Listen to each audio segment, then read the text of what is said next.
मैं तुम्हें अपना एक अनुभव सुनाता हूँ, लेकिन ध्यान रहे यह कहानी नहीं है। कहानी तो मन को अच्छी लगती है क्योंकि कहानी में तुम अपने को भूल सकते हो। यह अनुभव कहानी नहीं, एक आग है। अगर सच में सुनोगे तो तुम्हारी नींद में भी धुआं उठेगा। मैंने 21 दिन ध्यान किया और मेरी जिंदगी पलट गई। पर मैं तुमसे एक बात पहले कह दूं, जिंदगी पलटती नहीं है, पलटता तो सिर्फ दृष्टिकोण है। वही घर रहता है, वही लोग रहते हैं, वही सड़कें रहती हैं, वही सुबह शाम। लेकिन अचानक तुम्हारे भीतर एक नई खिड़की खुल जाती है। तुम जिस जीवन को जी रहे थे वह जीवन नहीं था, वह तो आदत थी। तुम जी नहीं रहे थे, तुम दोहरा रहे थे। तुम चल नहीं रहे थे, तुम घिसट रहे थे। और सबसे मजेदार बात यह है कि घिसटते हुए आदमी को भी लगता है कि वह चल रहा है। सपने में दौड़ते आदमी को भी लगता है कि वह दौड़ रहा है। नींद में प्रेम करते आदमी को भी लगता है कि यह प्रेम है। नींद में मैं कहने वाला भी सोचता है कि यह मैं हूं, मैं भी ऐसा ही था। मेरे दिन इस तरह बीतते थे जैसे कोई मशीन चल रही हो। सुबह उठता, वही विचार, वही चिंताएं। किसी से बोलता तो शब्द मेरे नहीं होते थे, समाज के उधार होते थे। किसी से प्रेम करता तो प्रेम मेरे भीतर से नहीं आता था। इच्छा की भूख होती थी, सुरक्षा की मांग होती थी। हंसता था तो भीतर रोता था, रोता था तो भीतर क्रोध होता था। अकेला बैठता था तो भीतर भीड़ होती थी, और भीड़ ऐसी कि मैं अपना चेहरा भी नहीं देख सकता था। क्या तुमने कभी गौर किया है, आदमी अकेला होना चाहता है लेकिन अकेला होते ही घबरा जाता है, क्योंकि अकेलापन तुम्हें तुम्हारे सामने ला देता है और तुम अपने सामने आने से डरते हो। क्यों डरते हो? क्योंकि भीतर बहुत कचरा है, क्योंकि भीतर बहुत झूठ है, क्योंकि भीतर बहुत नकाब है, और नकाब गिरेंगे तो तुम्हारा अहंकार घायल होगा। मैं भी डरता था। मैं हर रात सोता तो शरीर सोता, पर मन नहीं सोता। मन तो और भी तेज दौड़ता। सपने आते और सपनों में मैं वही करता जो दिन में नहीं कर पाता। दिन में शिष्टाचार, रात में पशुता। दिन में धर्म, रात में वासना। दिन में संस्कार, रात में पाप। और फिर सुबह उठकर मैं शर्म से भर जाता। लेकिन शर्म का भी क्या फायदा? शर्म भी अहंकार का एक खेल है। मैं अच्छा हूं इसलिए मुझे बुरा लग रहा है कि मैं बुरा हूं। अजीब है आदमी। मैंने ध्यान शुरू किया क्योंकि दुख बहुत हो गया था। मैं कोई साधु नहीं था, मैं कोई त्यागी नहीं था, मैं तो बस थक गया था। थकान बड़ी आध्यात्मिक होती है, वह तुम्हें भीतर मोड़ देती है।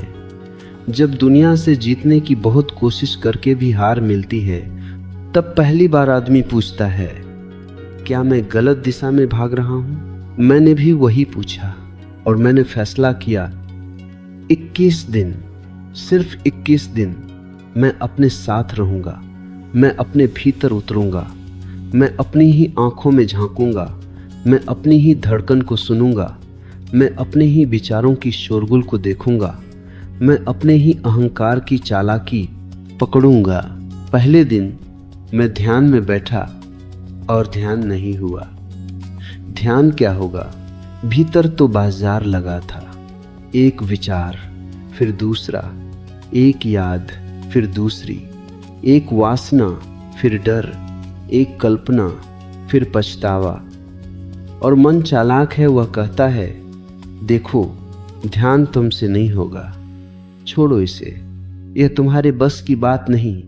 मन हमेशा यही कहता है, क्योंकि ध्यान होगा तो मन का मालिकाना खत्म होगा। मैं हंसा। पहली बार मैंने मन की बात पर हंसना शुरू किया, क्योंकि मन भी कोई महान गुरु नहीं है। वह तो बस पुरानी रिकॉर्डिंग है। वह ग्रामोफोन है। वही रिकॉर्ड, वही आवाज, वही पुराना गीत। तुम्हारे भीतर भी एक ग्रामोफोन चल रहा है। तुम उसे मैं समझ लेते हो यही सबसे बड़ा भ्रम है। पहले 3-4 दिन बस यही हुआ, मन ने हंगामा किया। जैसे कोई राजा अपनी गद्दी छीनती देखता है तो क्रोध करेगा, वैसे ही मन ने क्रोध किया। जैसे कोई चोर पकड़ा जाता है तो शोर मचाकर भागना चाहता है, वैसे ही मन ने शोर मचाया और मैं देखता रहा। मैं कुछ कर नहीं रहा था, मैं बस देख रहा था। मैं साक्षी बन रहा था। मैं विचारों के पीछे नहीं भाग रहा था, मैं विचारों से लड़ नहीं रहा था। मैं बस एक शांत दर्पण जैसा हो रहा था जो सब दिखाता है पर पकड़ता नहीं। तुम्हें एक ज़ेन कथा याद आती है। एक शिष्य अपने गुरु के पास गया और बोला, मेरा मन बंद नहीं होता, विचार आते रहते हैं, मैं क्या करूं? गुरु हंसा और बोला, एक काम कर, नदी के किनारे बैठ जा और जो नावें गुजरें उन्हें गिनना शुरू कर। शिष्य बोला, यह तो मूर्खता है। गुरु बोला, ठीक वैसे ही मूर्खता है विचारों के साथ बहना।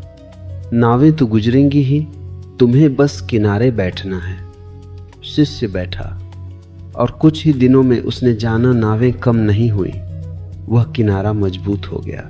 ध्यान यही है, किनारा बन जाना। 4-5वें दिन मैंने देखा विचारों में एक अजीब पैटर्न है। वे नए नहीं हैं, वे बार बार वही हैं। वही डर, लोग क्या कहेंगे, वही इच्छा कुछ मिल जाए, वही तुलना, वह आगे है मैं पीछे हूँ। वही दुख, मेरे साथ ऐसा क्यों? वही सपना एक दिन, वही कल्पना काश, वही पश्चाताप काश मैंने, वही चिंता अगर ऐसा हुआ तो तुम्हारा मन भी यही करता है। वह तुम्हें वर्तमान में नहीं रहने देता, या तो वह तुम्हें पीछे खींचता है या आगे फेंकता है। वर्तमान में रहना मन की मृत्यु है, इसलिए मन वर्तमान से बचता है। वर्तमान में तुम जाग सकते हो, अतीत में तुम सिर्फ याद कर सकते हो, भविष्य में तुम सिर्फ कल्पना कर सकते हो। और याद तथा कल्पना दोनों सपने हैं। एक बुद्ध दृष्टांत है। बुद्ध ने कहा, मैंने एक आदमी को देखा जो तीर लगने के बाद पूछ रहा था, तीर किसने मारा? तीर किस लकड़ी का है? धनुष का रंग क्या था? तीर फेंकने वाला कौन से गांव का था? बुद्ध बोले, जब तक वह सब पूछता रहेगा वह मर जाएगा। पहले तीर निकालो। मन तीरों से घायल है, लेकिन तुम प्रश्नों में उलझे हो। ध्यान तीर निकालना है। 6-7वें दिन कुछ बदलने लगा। विचार आते थे पर मैं उनके साथ जाता नहीं था। जैसे सड़क पर भीड़ चल रही है पर तुम फुटपाथ पर खड़े देख रहे हो। एक अजीब दूरी पैदा हुई और दूरी ही मुक्ति है। तुम्हें पता है, दुख का कारण दुख नहीं है, दुख का कारण तुम्हारी पहचान है। तुम दुख को अपना मान लेते हो। तुम कहते हो मैं दुखी हूं। यह झूठ है। सच इतना ही है, दुख है, लेकिन मैं जोड़ने से दुख घना हो जाता है। मैं जोड़ने से दुख तुम्हारे ऊपर बैठ जाता है। मैं जोड़ने से दुख तुम्हारी आत्मा बन जाता है। मैं हटते ही दुख सिर्फ एक बादल है, आता है जाता है। मैंने पहली बार मैं को अलग रखा और फिर एक दिन 8वें-9वें के आसपास कुछ अद्भुत हुआ। मैं ध्यान में बैठा था। अचानक विचार जैसे कुछ सेकंड के लिए रुक गए। पूरा आकाश खाली हो गया। भीतर एक अनहोनी शांति उतर आई, जैसे 1000 साल से किसी ने कोई शब्द नहीं बोला हो, जैसे मौन का सोता फूट पड़ा हो, जैसे समय थम गया हो। और उसी क्षण मैंने जाना, मैं शरीर नहीं हूं, मैं मन नहीं हूं, क्योंकि शरीर तो बैठा है, मन तो कहीं दूर है, पर जो जान रहा है वह कौन है? मैंने स्वयं से पूछा, जो देख रहा है वह कौन है? क्या तुमने कभी खुद से पूछा है? तुम पूछते हो मैं कौन हूं, वह भी अच्छा है। लेकिन उससे भी गहरा प्रश्न है, जो पूछ रहा है वह कौन है? क्योंकि मन भी प्रश्न पूछ सकता है, लेकिन साक्षी प्रश्न नहीं पूछता, वह बस देखता है। मैंने पहली बार अपने भीतर देखने वाले को महसूस किया, और फिर ध्यान मेरे लिए तकनीक नहीं रहा, ध्यान मेरे लिए जीवन बन गया। मैं चलता तो चलना ध्यान था, मैं खाता तो खाना ध्यान था, मैं किसी से बात करता तो बात के पीछे एक मौन रहता। जैसे शब्दों के पीछे एक आकाश होता है, जैसे ध्वनि के पीछे शून्य होता है, जैसे तरंगों के पीछे सागर होता है। तुमने कभी समुद्र देखा है? लहरें उठती हैं, गिरती हैं, लेकिन समुद्र लहर नहीं है, समुद्र सागर है, विचार लहर है। तुम सागर हो, पर तुमने खुद को लहर मान लिया है। 10वें से 12वें दिन अहंकार ने आखिरी चाल चली। अहंकार बड़ा व्यंग्यात्मक होता है, वह तुम्हें धार्मिक बनने की भी लालसा दे देता है। वह कहता है, वाह, अब तू ध्यान कर रहा है, तू विशेष है, तू दूसरों से ऊंचा है, और मैं हंसा। मैंने देखा अहंकार ध्यान में भी घुस आता है। वह तुम्हें साधु बना देगा, लेकिन भीतर वही पुराना राक्षस बैठा रहेगा। नकाब बदल जाएगा, चेहरा वही रहेगा। एक सूफी फकीर की कथा है। एक आदमी आया और बोला, मुझे अहंकार छोड़ना है। फकीर ने कहा, बहुत अच्छा, इस नगर में एक उत्सव हो रहा है, वहां जाओ और सबके सामने चिल्लाकर कहो, मैं गधा हूं। आदमी बोला, यह कैसे करूं? लोग हंसेंगे। फकीर बोला, तू अहंकार छोड़ना चाहता है या अहंकार को सजा कर रखना चाहता है? आदमी भाग गया। फकीर ने हंसकर कहा, अहंकार छोड़ना आसान है, बस कठिन यह है कि अहंकार भी छोड़ने वाला बन बैठता है। ध्यान में यही चुनौती है। 13वें 14वें दिन मेरे भीतर नींद बदलने लगी। पहले मैं नींद में गिरता था जैसे बेहोशी हो, अब नींद में उतरता था जैसे कोई मंदिर में प्रवेश करे।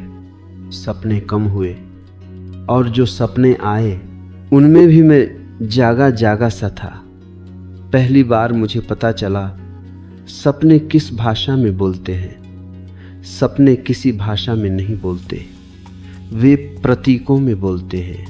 वे तुम्हारे अवचेतन का गीत हैं, लेकिन ध्यान से अवचेतन का जाल खुलन ए लगता है। जो दबा था वह उठता है, जो छिपा था वह दिखता है, और यही डर लगता है। क्योंकि जब ध्यान शुरू होता है तो पहले तुम्हारे भीतर का गंदा पानी ऊपर आता है। जैसे कुएं में तल में कीचड़ है और तुम पानी हिलाओगे तो कीचड़ ऊपर आएगी। कई लोग यहीं भाग जाते हैं। वे कहते हैं, ध्यान से मुझे बेचैनी होती है। नहीं, ध्यान से बेचैनी नहीं होती, ध्यान से तुम्हारी छिपी बेचैनी दिखती है।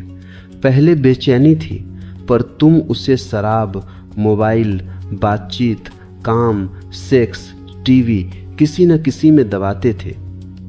ध्यान ने सिर्फ पर्दा हटाया है। मैंने पर्दा हटते देखा। 15वें 16वें दिन एक गहरी करुणा का जन्म हुआ। करुणा कोई नैतिकता नहीं है, करुणा कोई उपदेश नहीं है। करुणा तुम्हारे भीतर से उठती है जब तुम देख लेते हो कि हर आदमी सो रहा है। कोई पैसा के सपने में सो रहा है, कोई प्रेम के सपने में, कोई धर्म के सपने में, कोई राजनीति के सपने में, और सब दुखी हैं, सब बेचैन हैं, सब परेशान हैं। फिर भी सब अपने अपने सपनों को सच मानकर दौड़ रहे हैं। एक जैन मास्टर था। एक शिष्य ने पूछा, बोधि के बाद आप क्या करते हैं? मास्टर बोला, लकड़ी काटता हूँ, पानी भरता हूँ। शिष्य हैरान हुआ, तो पहले? मास्टर बोला, पहले भी लकड़ी काटता था, पानी भरता था।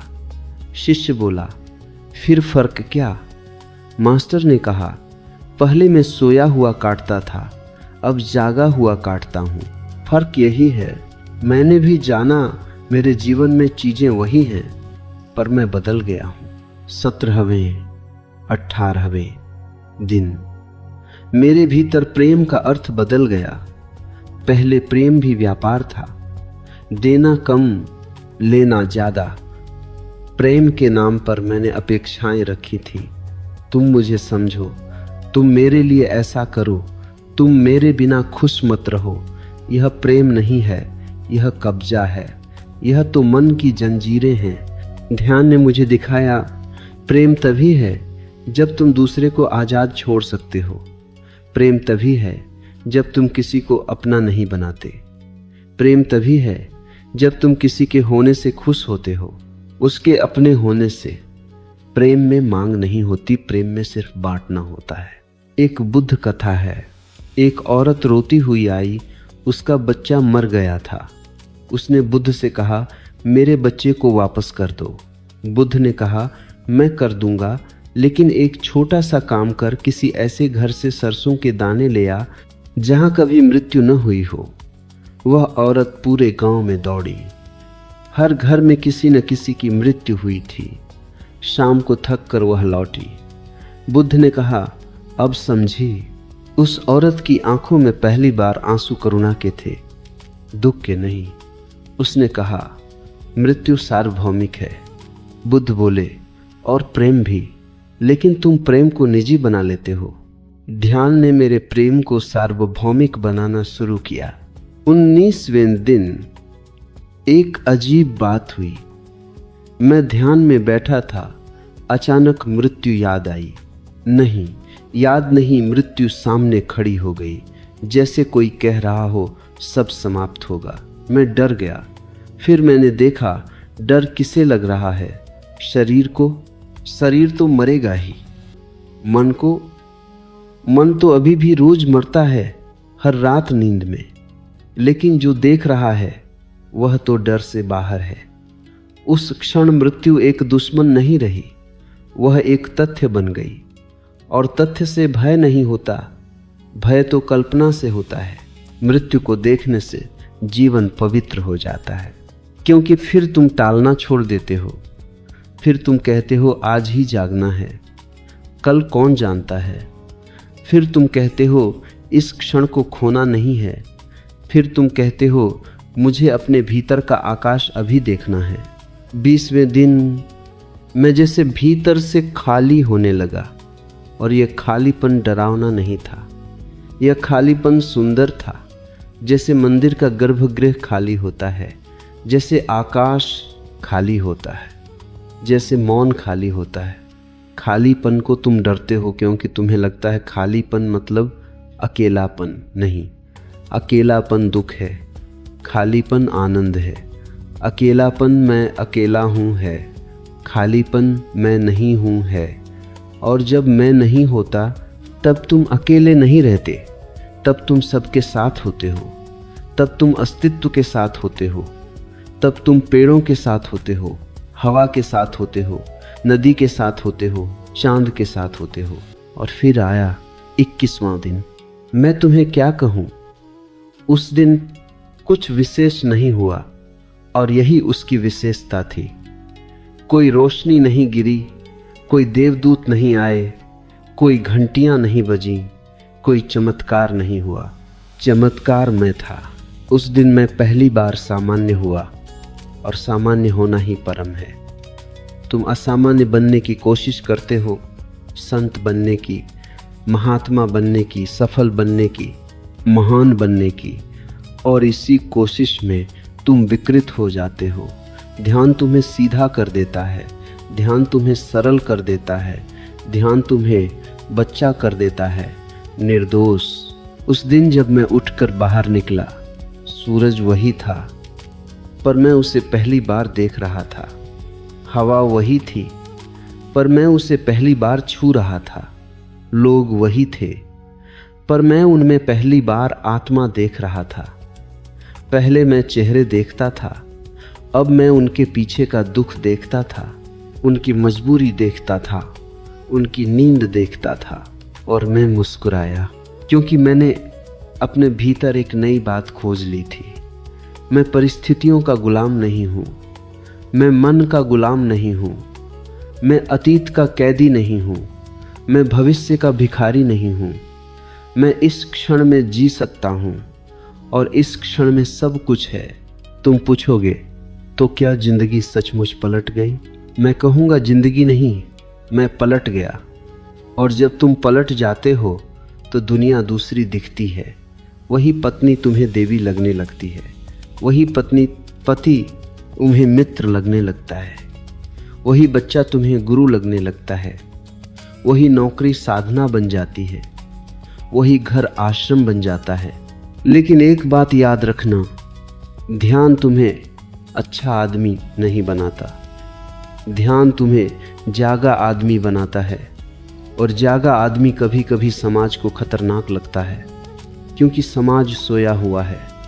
समाज नहीं चाहता कि तुम जागो, क्योंकि जागे हुए आदमी को बेवकूफ़ बनाना कठिन है।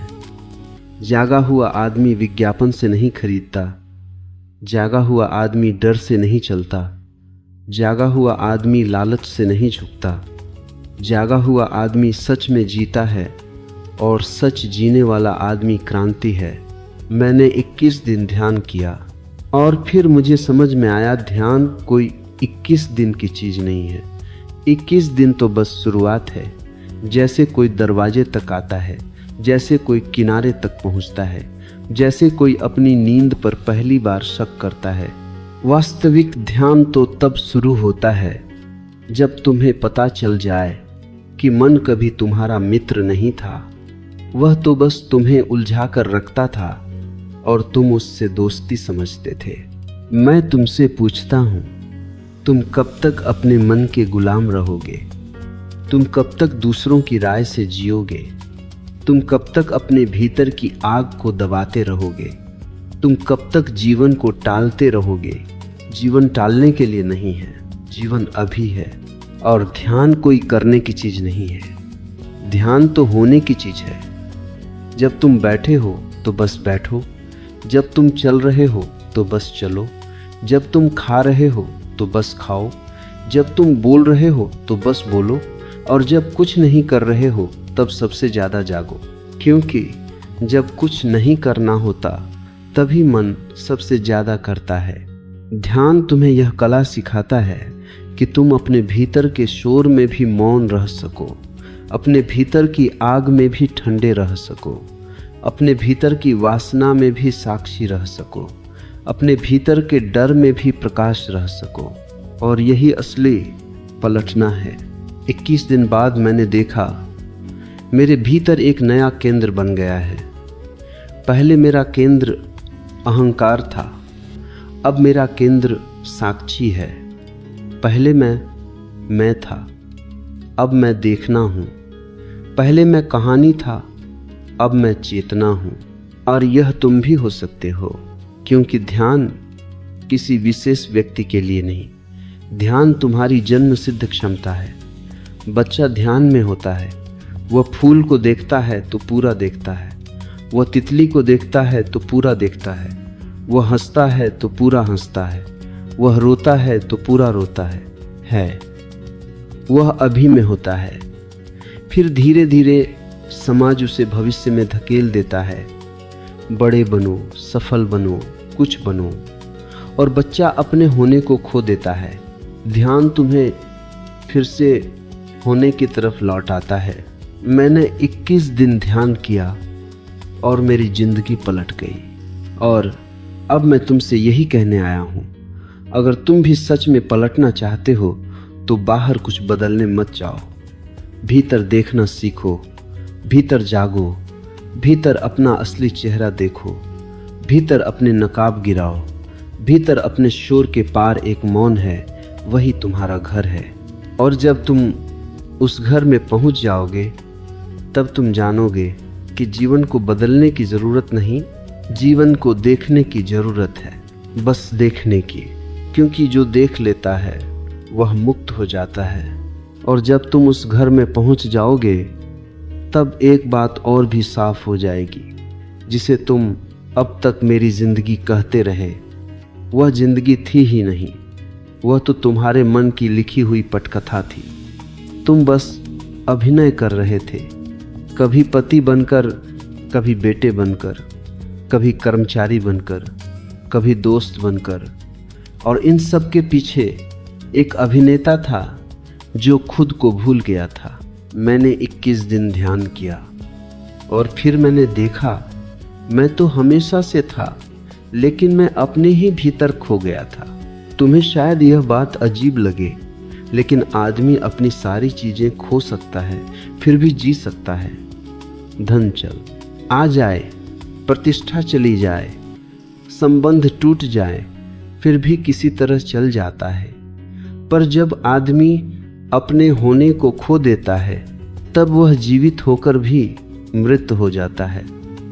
वह हंसता है, लेकिन हंसी नकली होती है। वह प्रेम करता है, लेकिन प्रेम में डर छिपा होता है। वह पूजा करता है, लेकिन भीतर सौदेबाजी चलती रहती है। वह दूसरों को देखता है, लेकिन खुद को कभी नहीं देखता। मैंने खुद को देखना शुरू किया, और यह देखना कोई साधारण देखना नहीं है। यह देखना दर्पण का देखना है, निर्णय के बिना।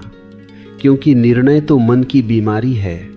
तुम किसी को देखते ही फैसला कर लेते हो, अच्छा, बुरा, सही, गलत, पवित्र, अपवित्र, और फैसला करते ही तुम बंद हो जाते हो। फैसला मतलब तुमने दरवाजा बंद कर दिया। अब तुम सीख नहीं सकते, अब तुम जाग नहीं सकते। ध्यान ने मेरे भीतर यह क्षमता जगाई कि मैं बिना निर्णय के देख सकूं। मैं सड़क पर चल रहा हूं, लोग गुजर रहे हैं। पहले मैं तुलना करता था, यह आदमी सफल है, यह असफल, यह सुंदर है, यह क्रूप, यह ऊंचा है, यह नीचा। ध्यान के बाद पहली बार मुझे दिखा, हर आदमी एक कहानी है और हर कहानी के पीछे एक घाव है। किसी के चेहरे पर मुस्कान है, मगर भीतर भय है। किसी के पास सब कुछ है, मगर भीतर खालीपन है। किसी के पास कुछ भी नहीं है, मगर भीतर एक अनाम गीत बज रहा है। और मैंने जाना दुख का असली कारण गरीबी नहीं है, दुख का असली कारण अज्ञान है। दुख का असली कारण बाहर की कमी नहीं है, दुख का असली कारण भीतर का अंधेरा है। तुमने देखा है, बहुत से गरीब लोग भी हंसते हैं और बहुत से अमीर लोग भी रोते हैं। बहुत से सफल लोग भीतर से टूटे हैं और बहुत से असफल लोग भीतर से शांति में हैं। तो फिर सफलता किसे कहते हो? पैसा, पद, नाम? ये सब तो रेत के महल हैं। हवा चली और ढह गए, मृत्यु आई और सब छिन गया। ध्यान ने मुझे मृत्यु के साथ मित्रता करना सिखाया। पहले मृत्यु एक डर थी, अब मृत्यु एक गुरु है। वह हर रोज याद दिलाती है समय कम है, और यह सुनकर घबराहट नहीं होती बल्कि जागृति होती है।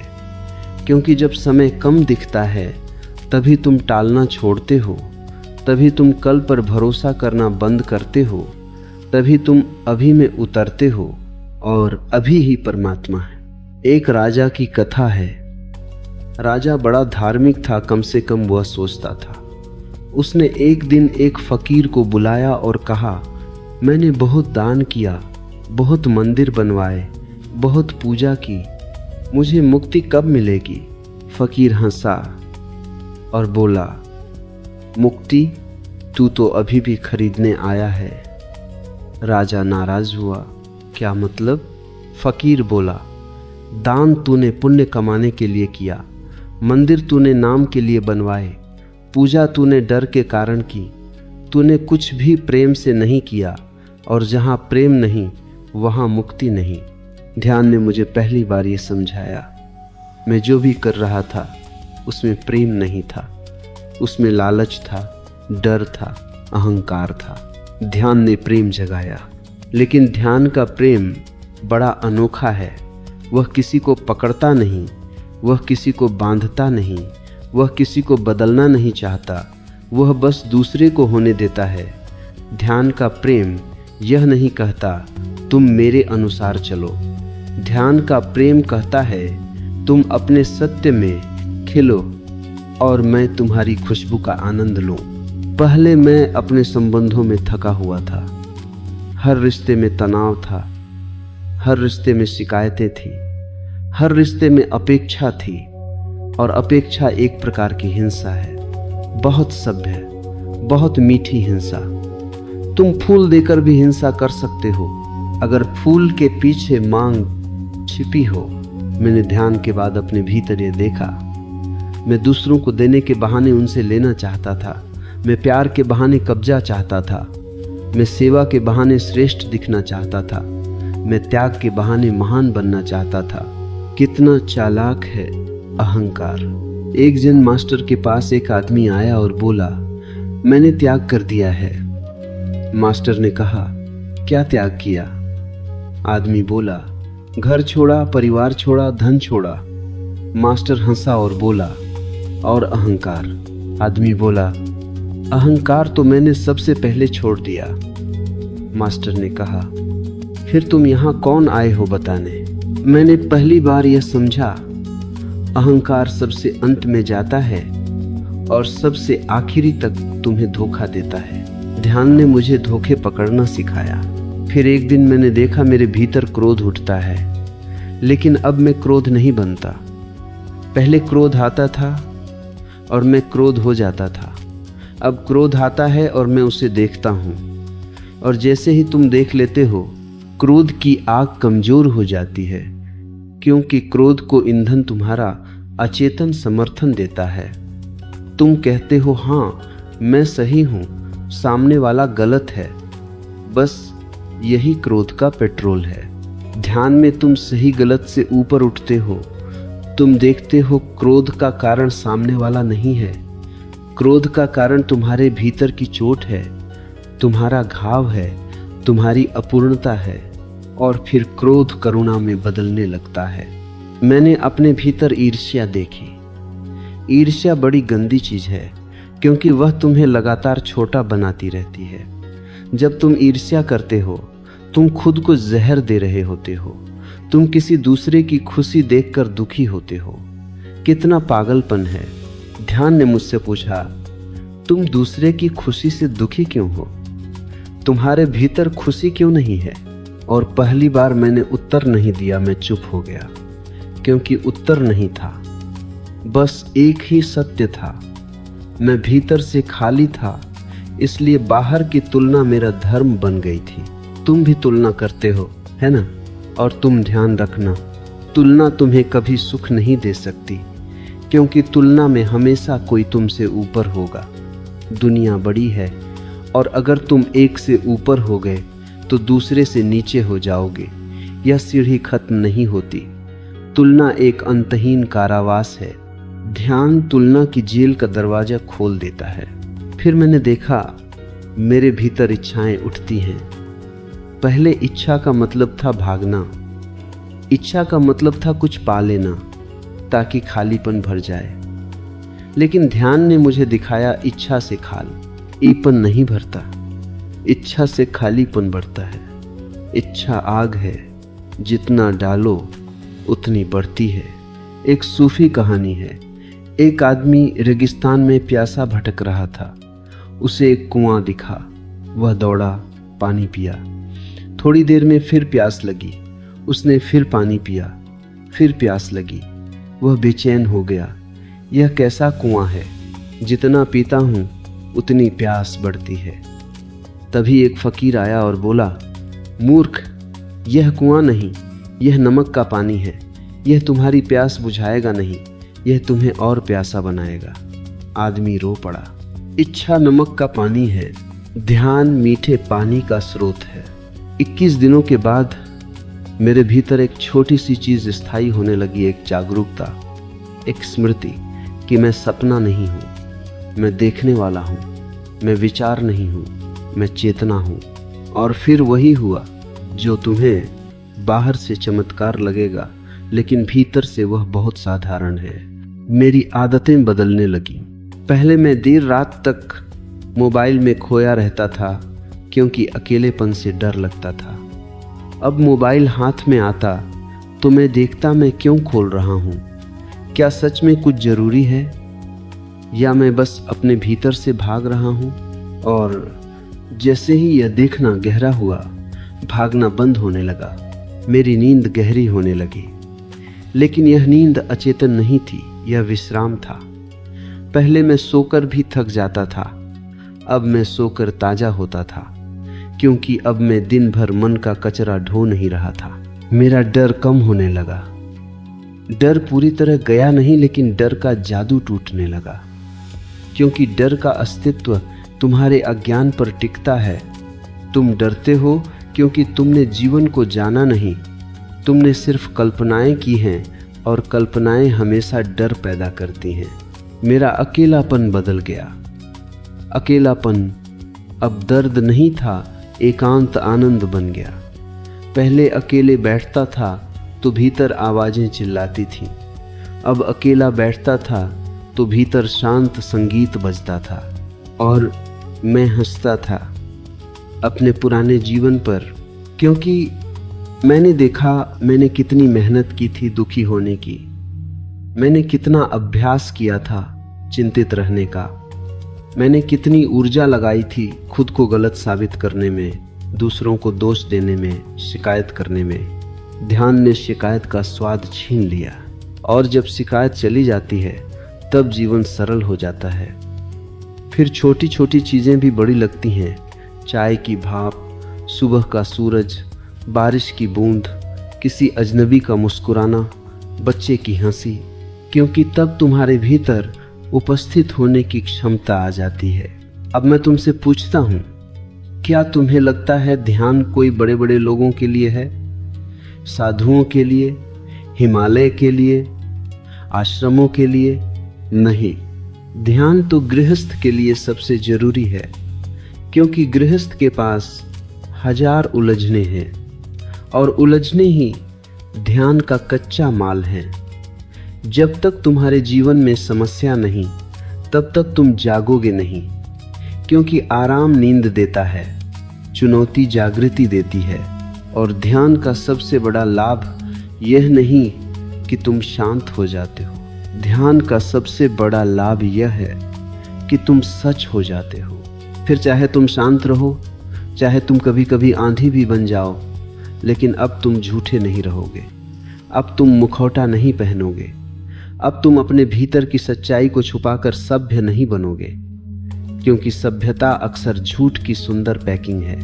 मैंने 21 दिन ध्यान किया और फिर मैंने जाना, मैं जीवन को सुधार नहीं रहा हूं, मैं जीवन को जी रहा हूं। और इसी के साथ एक अंतिम बात भी साफ हुई। ध्यान तुम्हें दुनिया से अलग नहीं करता, ध्यान तुम्हें दुनिया के बीच में रखकर भी स्वतंत्र कर देता है।